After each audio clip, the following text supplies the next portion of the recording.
जो चैप्टर पढ़े हैं उसका मासिक मूल्यांकन मई 2025 विषय हिंदी प्रश्न पत्र को देखेंगे। इसमें जो है 5 क्वेश्चन रहेंगे, 5 × 1 = 5, यानी प्रत्येक प्रश्न का जो अंक होगा वो 1 नंबर का होगा। ठीक है। अब इसमें आपको करना क्या है कि सही विकल्प को चुनना है। क्या करना है? सही विकल्प को चुनना है। नाश्ता कर लिया है?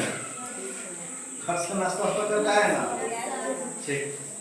अब देखिए, सही विकल्प, आपके जीवन में भी बहुत सारे प्रश्न होते हैं कि नहीं होते? तो आपके जीवन में जो प्रश्न होते हैं, अगर उसका सही विकल्प चुन लिया जाए तो समस्या का समाधान हो जाएगा। हो जाएगा नहीं हो जाएगा? ये जो आप प्रश्न बनाएंगे तो आप पाठ को पढ़ें, कविता को पढ़ें, कहानी को पढ़ें। उसी तरह हम लोगों के जीवन में भी बहुत सारे समस्या, बहुत सारे प्रश्न आते हैं और उसका सही विकल्प चुनना ही क्या है? हमारी समझदारी। क्या है? हमारी समझदारी। अगर हम अपने जीवन के समस्याओं में से जो विकल्प है, बहुत सारे विकल्प हैं, बहुत लोग गलत विकल्प चुन लेते हैं, तो उनके जीवन का दिशा क्या हो जाता है? जो समस्या, जो प्रश्न थे वह गलत विकल्प चुन लिए तो फिर वो प्रश्न उलझा ही उलझा रह गए। हम विषय वस्तु पे आते हैं कि सही विकल्प चुनने के लिए हमें क्या है, यह मतलब जो है पाठ को पढ़े हैं, कितने गहराई से पढ़े हैं इसको देखना है। पूरे फ्लैश आउट मतलब करते हैं, स्मरण करते हैं। तो पहला क्वेश्चन आपको याद दिलाएगा कि आप जो है विषय सूचकांक लिखाए थे हम आपको, या आपके विषय इंडेक्स में है, विषय सूची में है कि बस की यात्रा किस विधा की रचना है? किस विधा की रचना है? अब आप याद दिलाइए कि 8वां का हम प्रथम क्लास लिए थे तो आपको साहित्य पढ़ाए थे, पढ़ाए ना? साहित्य की रचना किन किन विधाओं में होती है? तो आपको बताए थे कि पहला पद्य है, दूसरा गद्य है कि नहीं?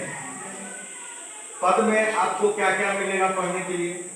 तो कविता है, कहानी है, गीत है, शायरी है, गजल है, दोहा है कि नहीं?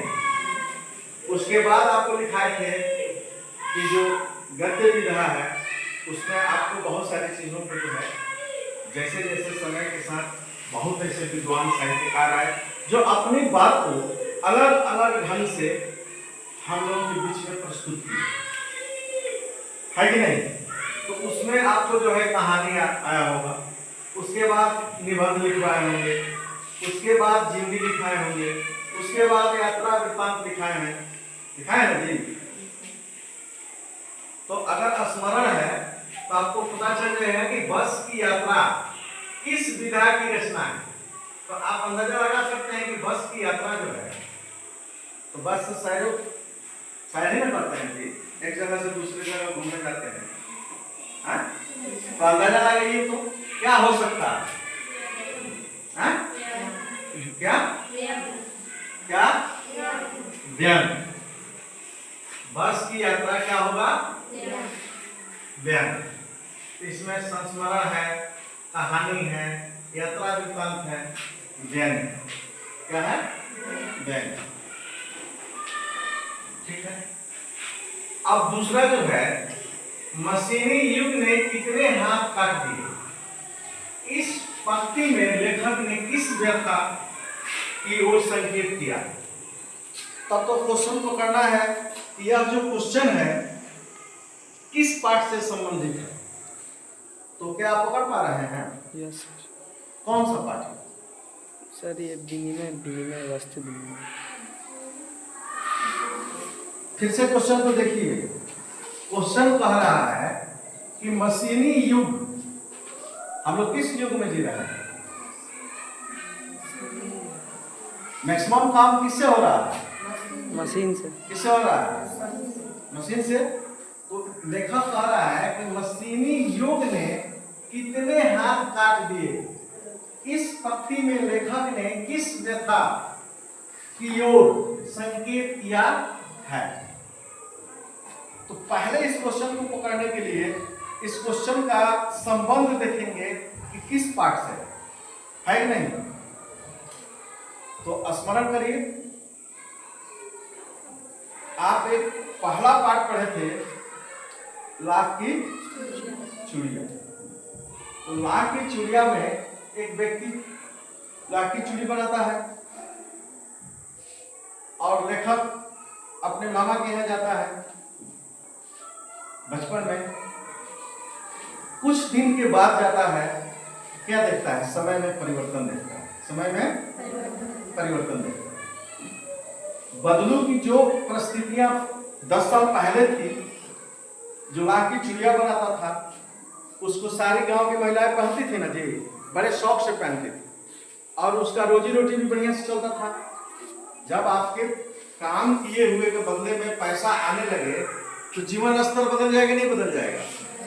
हाँ? और जो जिस काम से आपको पैसे आते हैं, अगर वही काम बंद हो जाए तो फिर आपका जीवन प्रभावित होगा कि नहीं होगा? प्रभावित होगा ना जी। तो बदलू का कभी काम बढ़िया से चलता था, समय में परिवर्तन लिया, लोगों के पसंद में बदलाव आया। लाख की चूड़ी के स्थान पर महिलाएं जो है किस चूड़ी का इस्तेमाल करने लगी? कांच की चूड़ी का इस्तेमाल करने लगी। तो उससे क्या हुआ? बदलू जो कलाकार था, दक्ष था अपने काम में, लाख की चूड़िया बनाने में क्या था? दक्ष था, अच्छा कलाकार था, अच्छा डिजाइन में चूड़िया बनाता था। वह समय के अनुसार क्या हो गया? उसका डिमांड ही खत्म हो गया, मांग ही। जब मांग खत्म हो जाएगा तो अब बनाइएगा, कोई खरीदार नहीं होगा तो फिर बनाने से कोई फायदा। और जब बिकेगा नहीं तो पैसा आएगा, और जब पैसा नहीं आएगा तो जीवन प्रभावित होगा कि नहीं होगा? तो यही घटना जो है, लेखक 10 वर्ष के बाद अपने मामा के यहाँ जाता है और बदलू के जीवन को देखता है, तो उसको मतलब ये चीज है, यह महसूस करता है कि कांच की चूड़ियों ने बदलू के जीवन को प्रभावित कर दिया है। यहाँ सवाल बहुत सारी चीजों से जुड़ा हुआ है। अब एक चीज आपको बता दें कि जब हम मानव का विकास बताए थे, मानव का जो विकास का सफर है वो कहां से शुरू हुआ था? याद करिए, जंगल से आज महल तक का सफर तय किया ना हम लोग जी। आदि मानव हमारे कहाँ रहते थे? जंगलों में। धीरे धीरे हम लोगों ने विकास किया, आज महलों में निवास करते हैं। उसके बाद आज चांद तक का सफर तय करते हैं, मंगल ग्रह का भी सफर तय के बारे में सोच रहे हैं। तो यहाँ जो कह रहा है कि मानव अपने विकास के लिए क्या किया? विभिन्न प्रकार के औजार का निर्माण किया, खोज किया कि नहीं किया? कभी पत्थरों से अपना औजार बनाया, लकड़ियों से औजार बनाया। जब लोहा का खोज किया तो उसने जो है लोहा का औजार बनाया।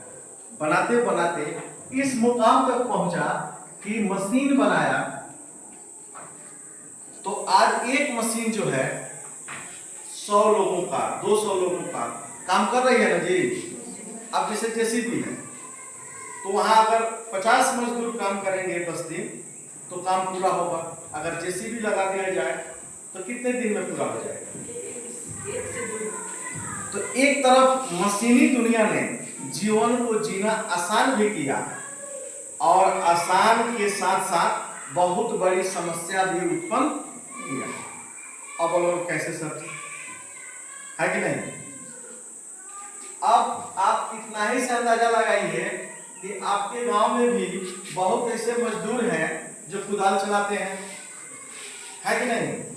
तो जो कुदाल चलाना जानते हैं, खेतों में काम करना जानते हैं, तो उनको जो है 400-500 रुपया पर डे दिया जाता है कि नहीं दिया जाता है?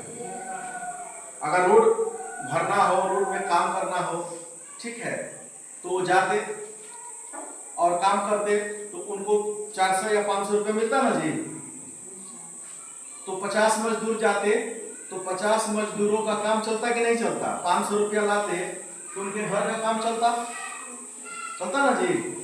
अब वहीं जेसीबी लगा दिया जाए, मशीन है, तो 50 मजदूर का काम हो जाएगा नहीं हो जाएगा? एक मशीन और एक ड्राइवर दोनों मिलकर काम कर देगा नहीं?